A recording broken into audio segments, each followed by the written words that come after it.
This is episode 333 of Jumblethink. T minus 10, 9, 8, 7, 6, 5, 4, 3, 2, 1.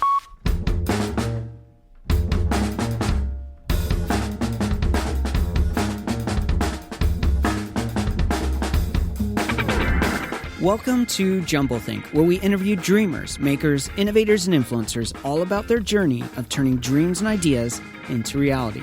Along the way, we're going to share some tips on how you can turn your own dreams and ideas into reality too. Our guest on today's show is Brendan Synnott. More about Brendan in a moment. Whether you're a new listener or a longtime fan, if you've never subscribed to Jumblethink, head on over to your favorite place to listen to podcasts, search for Jumblethink, and click subscribe. To make it even easier, if you head on over to jumblethink.com, you'll find links to Apple Podcasts, Stitcher, Spotify, iHeartRadio, Pandora, and more. Now let's join today's conversation.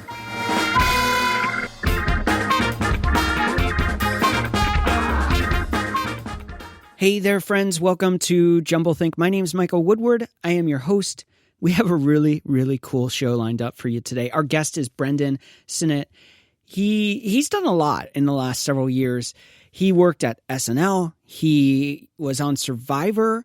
And since then, he's really jumped into the world of entrepreneurship and building businesses. He launched Pact Apparel, Wild Brands, Revelry Brands, Bare Naked Granola. He is doing cool stuff in the health and clothing spaces and beyond.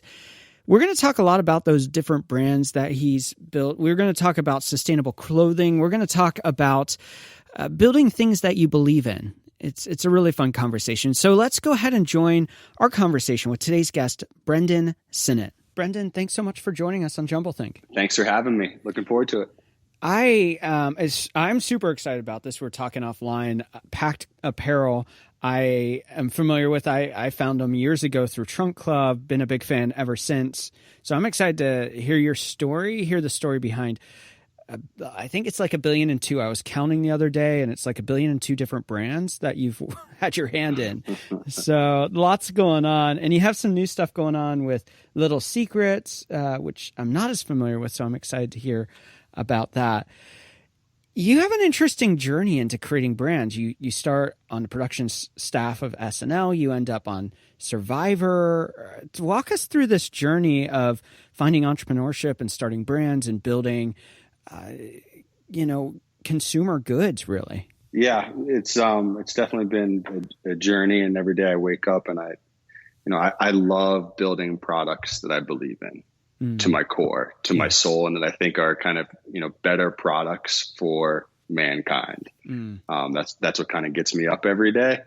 And so when I kind of started out, I was, my first job out of college, I worked in a software business. And then my next job, I worked at Saturday Night Live. And then when I was off for Saturday Night Live, during the summertime, I ran into a girl who I went to high school with, and she was making granola and selling it in farmers markets back at home. So I started helping her make it. Kind of in a local kitchen, helping her sell it at the farmers markets. And she's like, why don't you buy half my business from me and we'd be partners on this?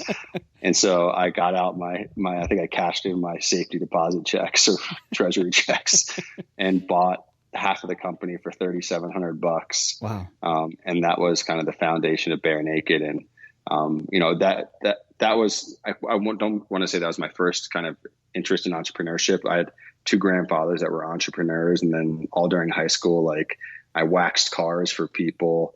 I went and built T-shirts and stuff from my baseball team. I was always scheming. It actually all started when I would sell candy out of my locker in middle school. Wow. I'd go to Costco and buy 1,500 lemon heads and sell lemon heads for $0.25 each. Wow. So I was always just into that game.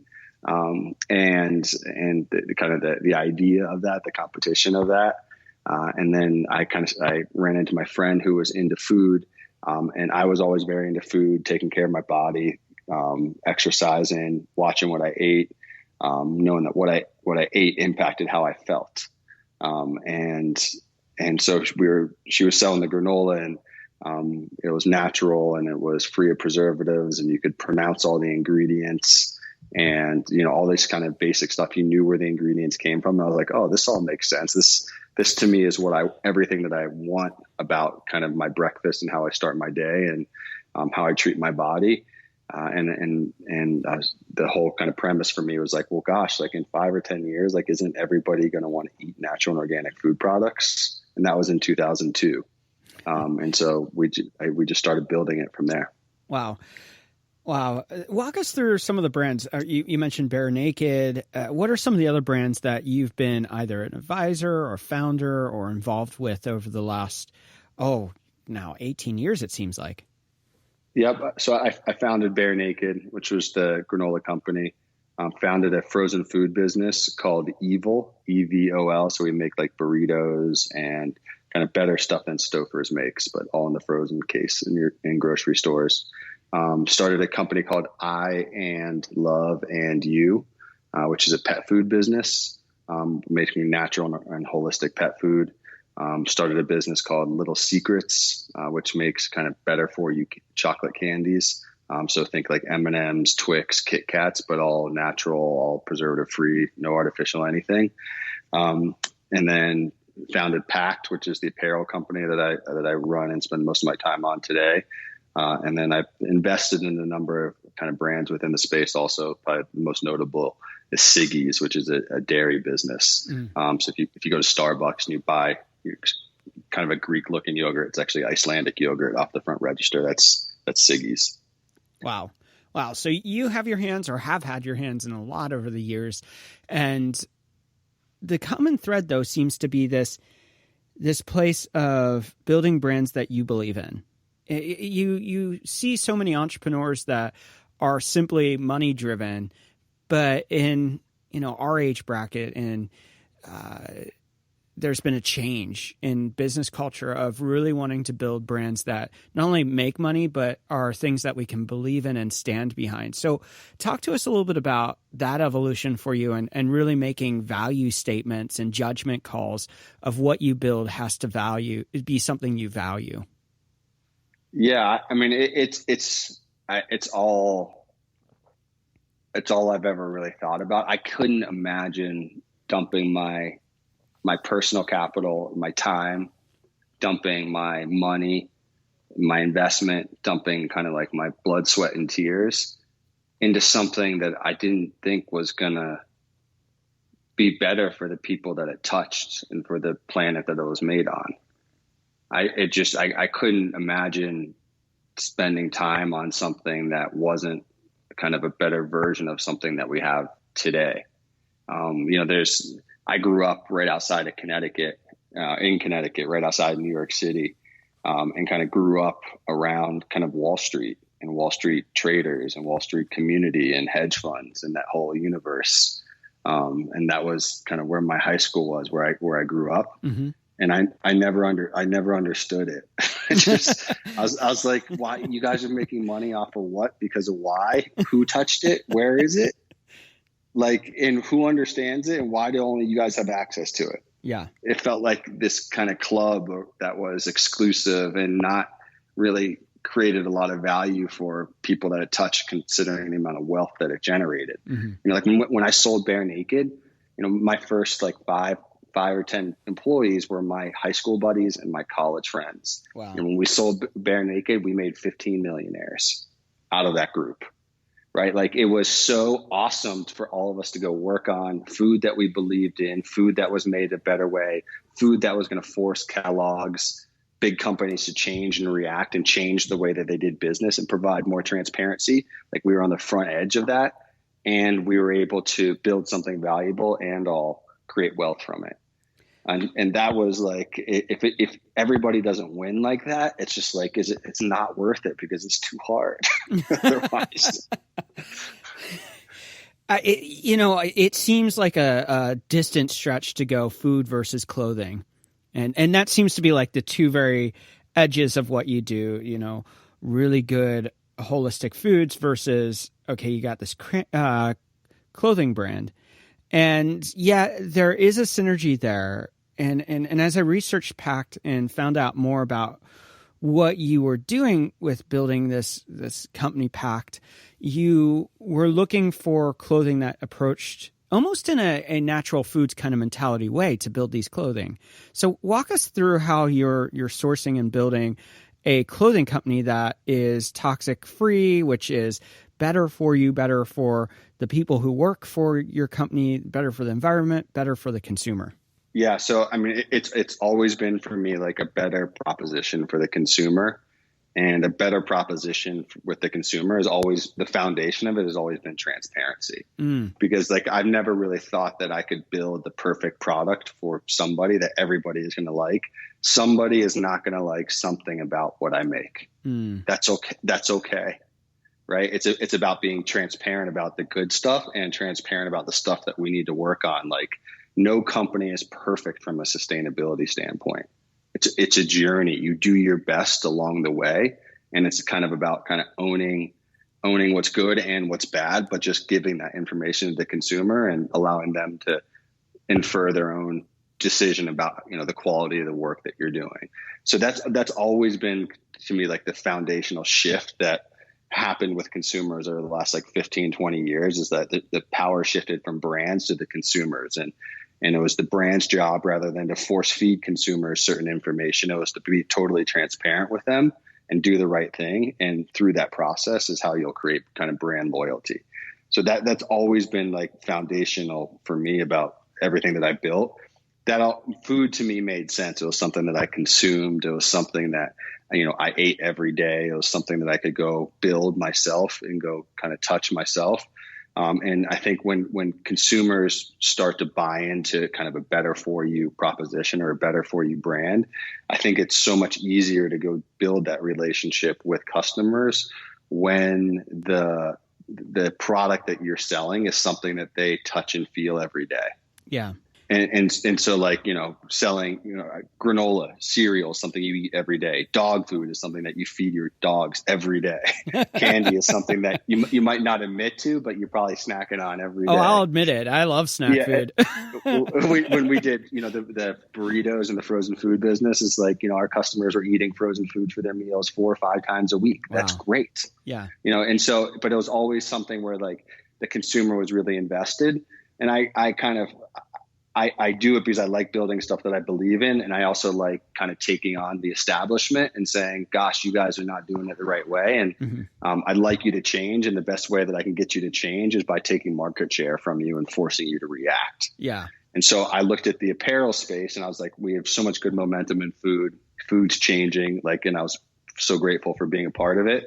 But in terms of like another major category of consumption that is destroying the planet, it's what we wear every day. It's our clothes. So clothing, or the fashion industry, is the second most toxic industry on the planet. What's the first? Oil and gas. As I ask it, I'm like, well, that's an obvious question. Sorry.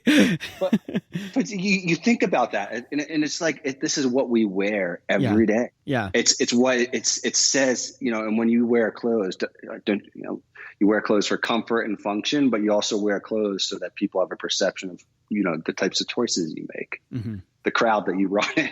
And so I just thought it was like, gosh, it would be such a awesome opportunity for, if I can get people to say, gosh, what is in my food? Where did it come from? Who made it? Why was it made? The clothes that I'm wearing on my back every day, what is it made out of? Who made it? And what impact does it have on the planet? Yeah. And if we could get people to go ask that question, then it's going to help us change another industry in the same way that we changed food in the last 30 years. Let's go change the fashion industry, right? It's huge and it impacts everybody. So you talk about transparency and what you're communicating. What granular level are you talking about? I mean, supply chain, there's so much to it, and there's changes on what sustainable looks like based on transportation method, the distance from raw product to finished product, the actual sourcing of the materials. How granular are you getting in that transparency, and it's one thing to say, oh, it's there for you. How are you actually educating people? How are you communicating that back to them? Yeah, it's a great question. If you ask the most people the question, like, what are your clothes made out of? Most people don't really know the answer most of the time. And to think that, like, wait, I'm wearing cotton underwear. Is cotton made? Where is cotton grown? Well, cotton's grown in the same fields that my food is grown. Mm. So if I want to eat organic food from this farmland, then I also need to have additional crops that we can kind of rotate through there. And, think about organic peanuts and organic cotton, organic soybeans and organic cotton. Mm. So it's healthy for the kind of farmers to be able to rotate crops and grow different things. So, our clothes are grown in the same places that our food is grown. So, that's kind of like one big piece that we try to get people to understand. The second thing is we just, April 22nd was Earth Day. Mm-hmm. Just a couple of weeks ago. Yeah. And we try to turn kind of Earth Day into this big event. It's one of our big sales events for folks, and talk about kind of all the different ways why we're kind of Earth's favorite clothing brand, which is kind of our mission. And we do that. The things that the base level that most consumers understand is like organic. So all of our product is made of organic cotton. So we never use conventional cotton. Conventional cotton is kind of like widely considered one of the most pollutive crops on the planet. So you think about it this way, cotton takes up like 7% of the world's farmland. Wow, that's crazy. Yeah, isn't that amazing? 7%. I had no idea. Yeah. Cotton's everywhere, right? Wow. You sleep in it. Mm-hmm. You wear it all day, every day. You sit on it on your couch. Yeah. Like it is, you stick it in your ears, you rub it on your face. Like it is truly the fabric of our lives. It is everywhere. So that was kind of like the big idea is like, well, how do we make 1% of that cotton production organic? And if we can go do that, what does that go start as a revolution in the space? But cotton, 7% of the world's acreage, yet 25% of the world's insecticides. So when you say dirty versus clean or organic versus kind of the traditional method, are we simply talking about the chemicals used to prevent pests, or what else goes into making something organic versus something that is more of the conventional method of farming? Yeah, the conventional method of farming, and it's would be to sell you a design. So it starts with the seed companies, mm-hmm. and the seed companies sell you a designer genetically modified seed to grow cotton. Right. And the promise of that is that genetically modified seed of cotton is going to have higher yield. So you're going to get more output from that seed, which can be true. But then the additional costs of that output are, well, that specialized seed needs to have special insecticides mm-hmm. that seed company sells you. It needs to have special pesticides that seed company needs to sell you. Yeah. And then you need to go apply those. If you think about you're a farm worker, you need to go apply those by dropping clouds of toxic shit out of the sky all over farmland. Oh, and by the way, remember that farmland sitting right next to the farmland where you buy your food. Right. Right. Right. So that's kind of the traditional method of cotton production. The other kind of real negative piece around that is those seeds typically have incredibly high water usage. So they require a lot more irrigation. And that's the traditional method of growing cotton. And for us, we grow organic cotton in there's 3 places in the world you can really grow it. It's Turkey, India, and the United States. We currently grow and make all of our product in India. And the way we work is we partner with factories that also partner with farm co-ops, cooperatives. And in India, it's not like the US where you have, 1,000-acre farms with big machinery kind of harvesting all the land, or this is a kind of small scale farmer that lives in a hut mm-hmm. that might not have electricity, that has 5 acres of land. Wow. And that needs to kind of rotate their crops to feed their family, to feed their villagers. And within that, we give them a organic seed. And then we also partner with co-ops that provide them practices to go grow cotton organically within their fields, mm-hmm. That doesn't require the additional insecticides and pesticides. And kind of we teach them how to go make all of those sorts of things that they need to grow cotton themselves and be self-sufficient with it, as opposed to have kind of a high cost of inputs to go grow the cotton. So there's like a huge, besides the environmental piece around organic, around like it's less toxic for the people that touch it and for the planet. In this case, the organic farming actually is much better in terms of building community and propping up communities, in this case, third world countries. A lot in what you just said. And we're going to circle back to more of this conversation in a minute.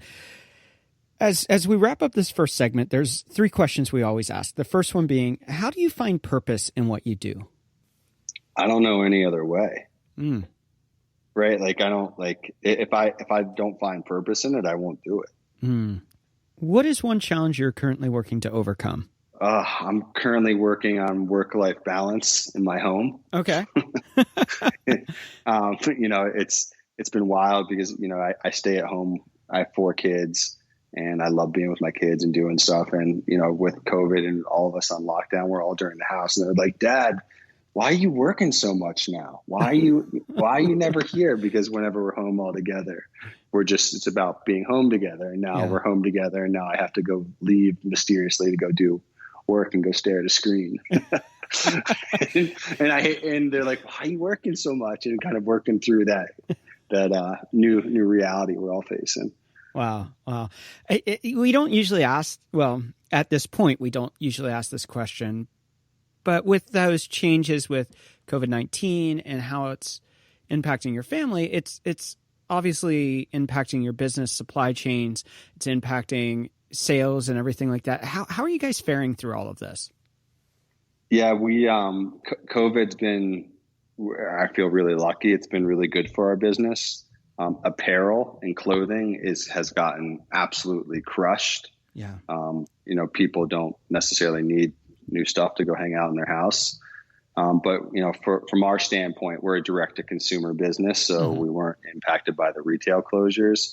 And then in the end of the day, like we sell all of our clothes are really about at home comfort. So, it's stuff that you wear in your house and that you, wear it to be comfortable, wear it to feel good, wear it to feel grounded. All those sorts of items is the bulk of what we sell. And then, at the same time, I think consumers are just, understanding that their purchases mean something to the world. Yeah. And more than ever are they trying to find brands that I think help that share their view of what better looks like. And finally, what is the next big dream, idea, or goal that you have? I want to homeschool my kids and really? Travel. Awesome. I love that. Yeah. That's my next big piece that I'm pushing towards. Yeah, you were saying offline that you're actually enjoying this, really loving it. Yeah, I love. I'm fortunate. I'm lucky enough to run a business. So I can help from a schedule standpoint, have some balance in my life, and then, I have 4 kids. The oldest is 8, the youngest is 3, and I just like hanging out with them and hanging out with my wife, and I don't need much more than that besides some binge watching of some Netflix shows.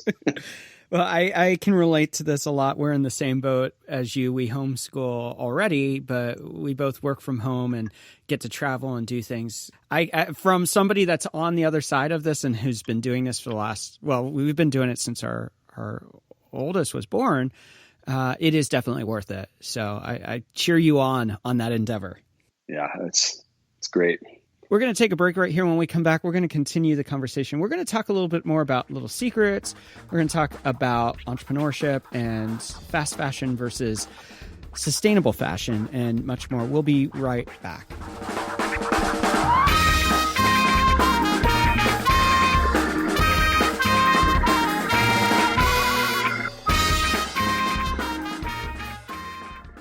Chasing big ideas and dreams is hard to do. It's even harder when you try to do it all by yourself. But where do you find a community, a tribe of people just like you? Other dreamers, makers, innovators, of other influencers. Well, here at Jumble Think, we wanted to help. We wanted to give you a place where you could ask the questions that you have, where you could share the obstacles and get some solutions, and where you can find some other people to celebrate those big wins and even the small ones together. That's why we launched the brand new Jumble Think Facebook group, and we'd love to have you join us and the journey of chasing those dreams and ideas. Best of all, it's completely free. All you have to do is head on over to jumblethink.com/group, and it will take you right to the Jumble Think Facebook group. Again, that's jumblethink.com/group, and it will take you right there where you can join us and other dreamers and idea makers just like you. Now let's jump back into today's conversation.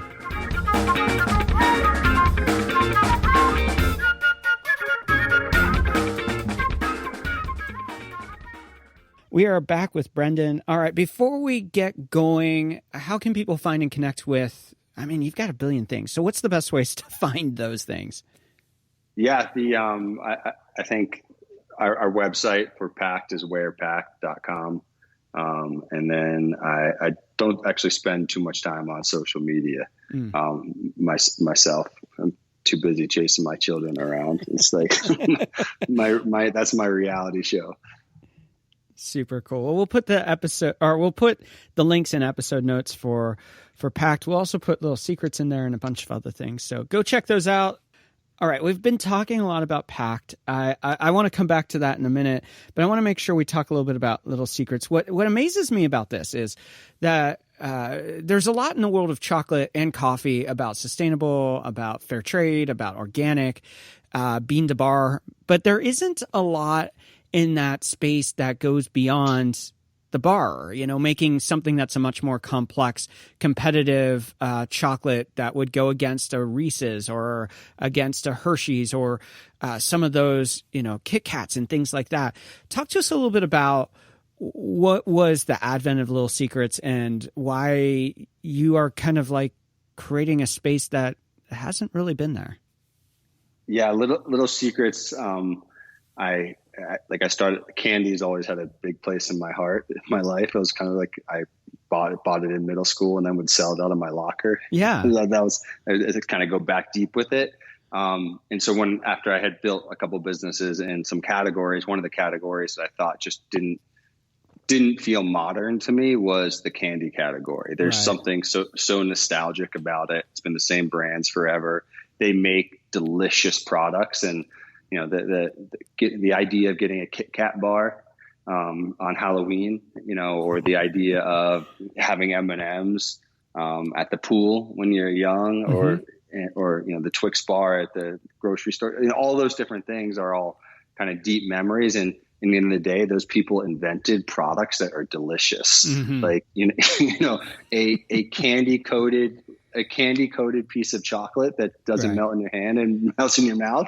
That sounds amazing. Well, and I think if you go back, Hershey was started in like the late 1800s. Kit Kat and some of the other companies were very early on. They were dealing with a much more natural product back then than they've evolved into now then too. So this is kind of bringing candy back to its origin in a way.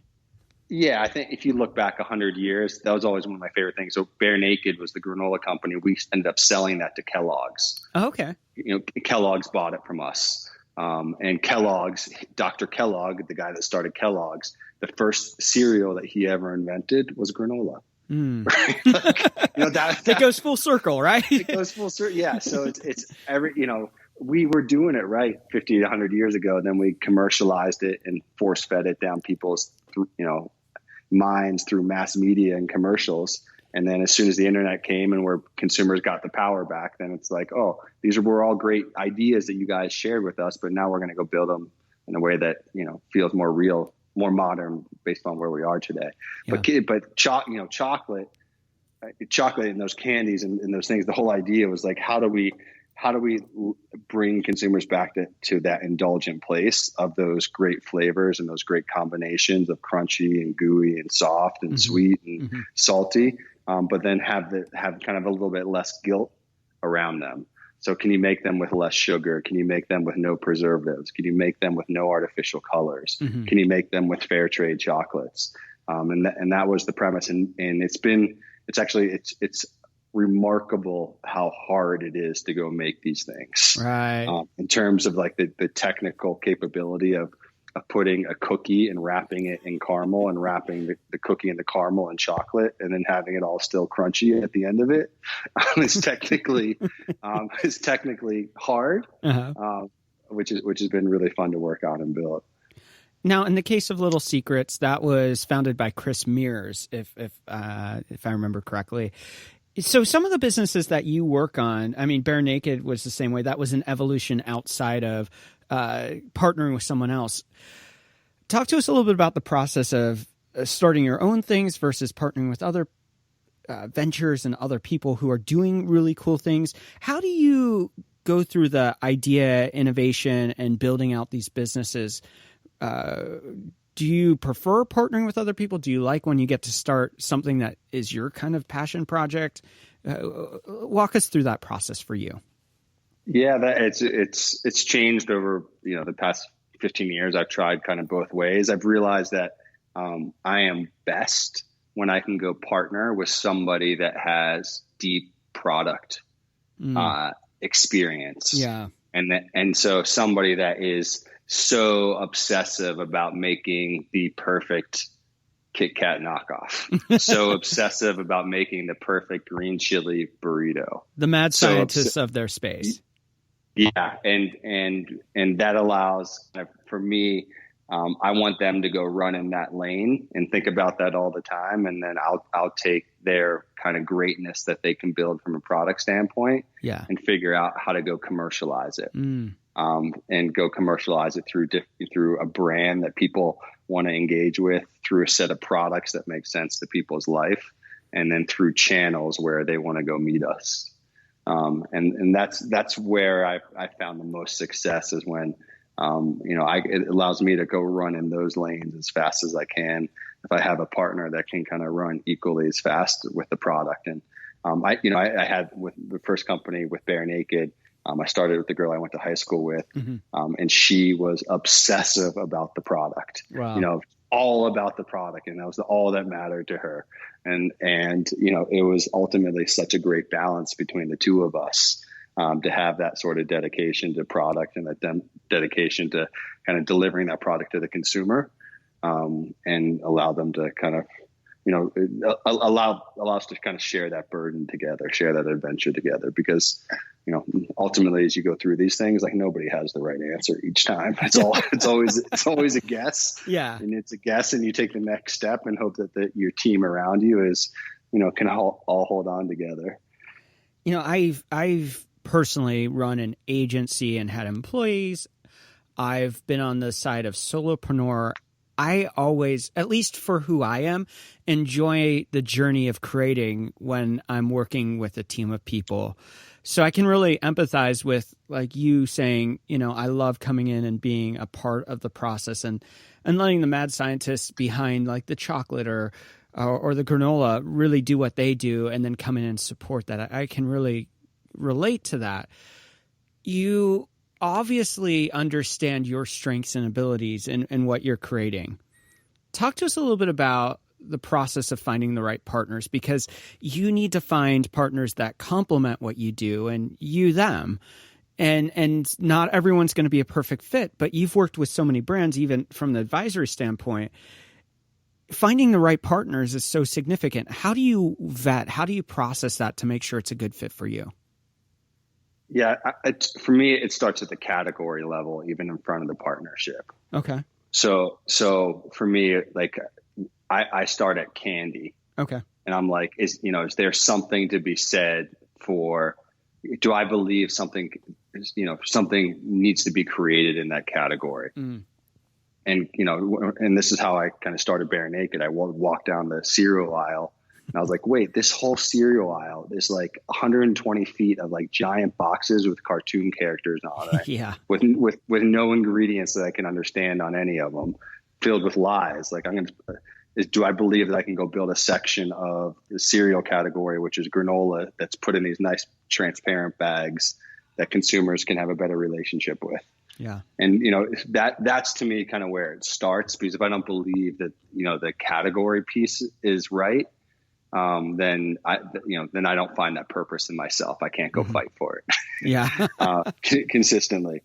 And then when it gets down to the partnership, you know, I've had a number of partners, and, you know, every partnership's been rocky. Every partnership's been, you know, fun and roller coaster. Every partnership's been a party at certain points. You know, they are kind of like long journeys with different folks. And I think it's the most important thing that I found is, like, can we agree to where we want to get to in the end? Like, I don't really care about tomorrow. I don't really care about next month. I don't really care about 6 months. I don't really care about next year, but in 5 years, do we want to end up in the same spot? Yeah. And that to me has been the most important, piece of criteria for the person is, do we want to end up in the same place? And then can we trust each other? Can we be vulnerable? Can we be vulnerable with each other?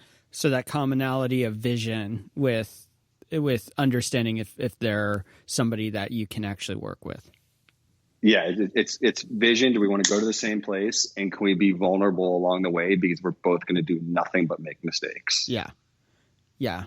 I think that's so profound, because especially early entrepreneurs, when they do a partnership, often they don't know how to walk through picking the right partner, and they end up with a partnership that has less of the fun times and a lot more of the you know, millstone around your neck, just dragging you down kind of style. You seem to do this effortlessly with the brands that you build. I'm curious, you know, with so much success, how do you continue to have the willingness to take risk? You know, it seems like for a lot of people, the more success they have, the less apt they're willing to put that on the line. But you continue to push that boundary and create, partner, and launch really cool things. How do you keep that kind of pioneer spirit alive for yourself? Yeah. It's definitely, it's changed now that I've had kids pretty significantly. Yeah. You know, when I got married and had kids, you know, starting eight years ago or so, which was the same time I'd started Little Secrets, started Pact, you know, had a lot of these businesses going. And, so much of what I was building was about, for me, ego. Like, can I go run 5 businesses at one time? Can I go build multiple businesses? Can I go, you know, take these ideas? Like, where was the edge of the envelope? And I, you know, lost myself in that, through that process. And then as I've kind of been married and had kids, I started to build my family instead of build a business, and kind of feel the different impact that working on those two things in my life has. That more than anything has throttled my tolerance for risk. But it's not necessarily changing the risk profile for me. It's changing the volume of the risk. Yeah. There's a lot more online when it's not just you, and you know, it's easy to survive if it's just you. When it's your family, there's a lot more at stake. Yeah. I mean, I started my first business when I was 23. I risked nothing. Right. When I think back and look at it, whereas when I think about somebody that is, you know, I'm 41 years old right now. I think of somebody that if I was 41 and had a good job and was going to leave my job to go start a business while trying to take care of my family, like, that is risk. Yeah. Yeah. Like that is, so that's when it gets real, because there's consequences to that for everyone that you're entangled with at that point. Yeah.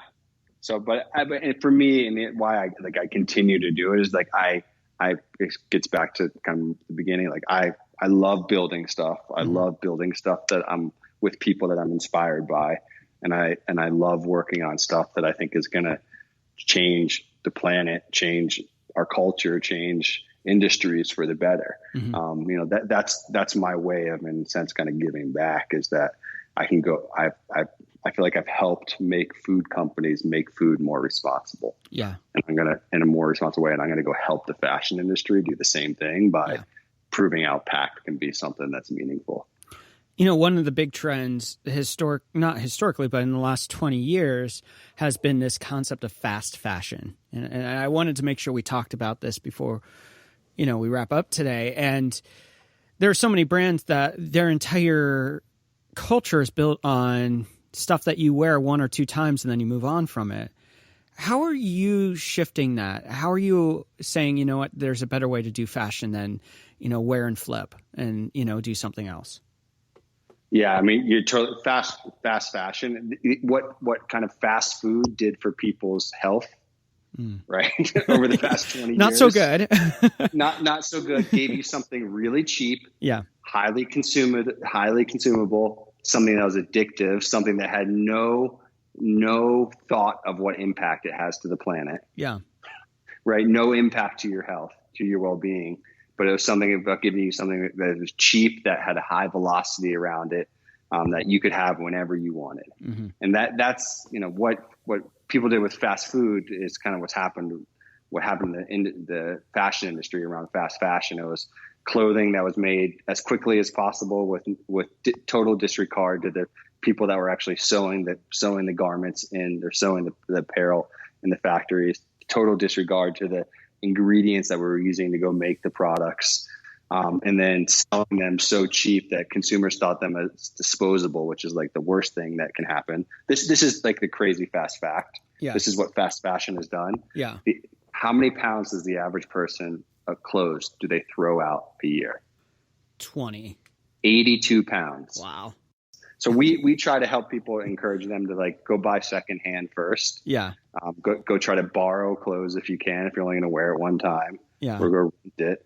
And then if you do have to buy something that's organic and fair trade. It's kind of the way we think about it. And then the other thing is, when anybody buys any of our items, we have a give back program. So you can actually just take the box that we ship you the product in, go online, print out a shipping label, and then take your old clothes, and then we'll get it donated to a cause that needs it. So we're trying to facilitate things like that, because, you know, ultimately we don't have the silver bullet in our solution. We're a part of a bigger puzzle. Yeah. So we try to kind of share that stuff with folks as part of the journey with the brand. I love that. I love that give back program. That's super, super cool. From a fiscal standpoint, I understand that a lot of the fast fashion does it because it creates a lot of revenue. How are you navigating revenue when you're looking at a sustainability model where people aren't going to be buying as much and consuming as much of your product, especially if they're buying into the ethos of what you're creating? You're not going to have a person buying, you know, instead of 8 shirts, they might be buying 3 or 4. So is it made up in the price point? Is it made up just by lower? Like, how are you making that up and making this a sustainable business model and on top of a sustainable clothing product? Yeah, we don't sell the cheapest T-shirt on the planet. We try to make a T-shirt that lasts. So you pay a premium or a small premium for a product that is going to last you longer. So that's kind of part of the trade up front. So, you know, instead of buying 10 basic T-shirts for $10 each, go buy 5 T-shirts for $20 each, wear them more frequently, have them last longer, is part of the calculus with our offering to consumers overall. And then, you know, for us as a business, again, we sell underwear, T-shirts, hoodies, sweatpants, you know, shorts, you know, pants that have elastic waistbands, which is the best. So our model of just like we sell stuff, a lot of the stuff that we sell, you know, is stuff that everybody on the planet basically has in their closet. Yeah. And so much of our growth is just that we sell something that everybody has. So our total potential pool of customers, I mean, we add hundreds of thousands of customers to our file every year. And so I think for us, it's about, we want to be the next generation Hanes, the next generation Jockey, the next generation Fruit of the Loom. So we have so much white space in front of us in terms of customers that just haven't met us yet, that we can continue to sell our product in a way that gives us sustainable growth. Love that. We're going to take a break right here. When we come back, it's rapid fire questions.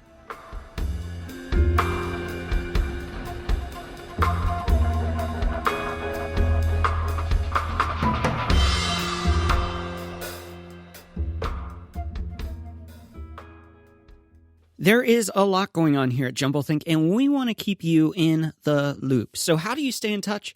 Simply head on over to jumblethink.com where you can sign up for our email newsletter, or you'll find links to Facebook, Instagram, LinkedIn, and Twitter. That way you'll know about all the exciting things happening here at JumbleThink, whether it's a new episode, the launch of idea camps, an upcoming virtual idea camp, or even some exciting new events that we're going to be a part of in 2020. We want to make sure you're the first to know, so sign up for that newsletter, and let's connect on Facebook, Instagram, LinkedIn, and Twitter too. Now let's jump into rapid fire questions. Seulement le bras pour mettre l'aiguille sur le disque. Mettez le contact, reposez votre bras et attendez. Restez calme. We are back with Brendan. All right, before we dive into rapid fire questions, there is one rapid fire question that I'm doing that is specific to you. And that's, you talk about you're in the clothing category, you're in the food category. What's the one category you still kind of dream about that you haven't adventured into? Outside of food and outside of clothing? Yeah. I love technology and software. Okay. So I'm a big fan of those things. I'm a big like media, software, technology. So that space, so having some sort of kind of consumer facing product that has that as its foundation would be something I'd be super interested in learning about. As a child, what did you want to be when you grew up? Besides a NFL quarterback and a major league baseball player, it was funny. I wanted to be a salesman. Oh, wow. And I remember always telling my friends that, or my friends' parents that, and they're like, "You want to go do sales? What?" But I think I liked it because it was like, oh, you sound like you're kind of in control of your own destiny, and you get to be somewhat autonomous in terms of your ability to go compete and go make something happen. Yeah. What is one tip you'd give someone with a big idea or dream and they don't know where to start? Yeah, I mean, I think don't overthink it. And just, I think big ideas start with, big ideas don't become big overnight. It's about momentum. Yeah. So every day go try to build more and more momentum towards that idea. Whether that's new ideas, meeting new people, bringing on new resources, but just get the flywheel spinning faster and faster and faster. Yeah. What is one change you'd like to see in the world? Wow. I would love to see more income equality. I think wealthy folks make too much money with the investment structures. And in a sense, I think there should just be higher taxes and transfer that wealth to folks that need it. What do you want your legacy to be? A great dad and a great partner in building businesses and a great husband. Where do you find inspiration? I find so much inspiration in music. Okay. I named my investment company Revelry, which was the name of a Kings of Leon song. Yeah. Little Secrets is the candy company. That's a Passion Pit song. I Am Loving You is a pet food business. That's the name of a Avett Brothers album and song. So I love how bands create experiences for consumers, and I've always been inspired by that. I had no idea. That's really cool. That's like a fun fact that everyone needs to know about you. That's just a really clever way to figure out brand names and all kinds of stuff. I love it. What is one book you think every dreamer should read? I loved Richard Branson's Virgin book. Yeah. That was just his story of going from a small newspaper to record label to airlines to hotels to cellular, and just how he had the courage to kind of take his idea and his ethos and go stamp it on that many industries. For you, how do you define success? Am I happy? Am I feeling inspired? Do I feel grounded? Do I feel connected to my family? Do I feel connected to my environment, my friends, my community? What is one trend you're currently excited about? I mean, with what's happened with COVID and just what's happened with at-home consumption, I think there's a kind of a once in a generational moment where so many people's lives are forced to have new routines, and they're going to go find and be introduced to new brands and new experiences. So it's kind of a once in a lifetime landslide if you're in the right time and the right place to go put your proposition in front of people for cheaper and more broadly than you ever thought possible. What is one habit you find helpful in your life? Sleeping. Getting enough sleep. It seems so much more important now that I'm a parent than it ever did before that. Getting enough sleep, it just feels like then I can take on pretty much anything. What is one thing you wish you would have known when you first started out? I want to say like how hard things can be, but I think that you don't even really want to know that when you're starting out, because you want to have the going through for the first time mentality so that you expose yourself to as much as possible. If you weren't doing what you're doing today, what do you think you'd be doing? One of the things I want to do next is like I've always thought about teaching, like teaching graduate school class on entrepreneurship and business school is something that I've always kind of thought about. And I also kind of want to start a queso company. That's awesome. I love that. My wife is a big queso fan. She'd be like your first customer. Oh yeah. The world, there's no nationwide queso brand. Just saying it. It's true. There's not. That's crazy. I didn't even think about that, but that's true. And our final rapid fire question. What is one dream you are still wanting to fulfill in your own life? I guess I think not having to do email anymore. Okay. Would be my number one dream. Oh, wow. Okay. I feel I'm blessed in terms I have my family, my businesses, things like that. And I think, but the hardest thing that I have or that it's hard for me to create is more time with my family, and feel like being able to kind of quit email, feel like could give me more time with my family. That would be a big dream of mine. Super cool. As we wrap up, we always like to leave our guests have a final thought. What is your final thought for us today? I think for anybody thinking about starting a business or doing something, like the risk only gets greater the older that you get. And so, run early and often. Love it. At it. Love it. Brendan, thank you so much for taking time out, sharing with us the Pact story, the story of entrepreneurship, little secrets, and so much more. It's been really fascinating. Awesome. I appreciate you having a great conversation. Once again, I want to thank Brendan for taking time out and being on the show with us today. Make sure to check out what he's doing. The links are in the episode notes. I also want to thank you for tuning in to today's show. I hope it's encouraged you and challenged you to really take stock of what you value and what is important to you. So important now, probably more than ever before, to build things that matter to you, to build things that you value. Now, I know all of us have lived in this weird world where everything is vastly upside down and different than we've ever experienced before.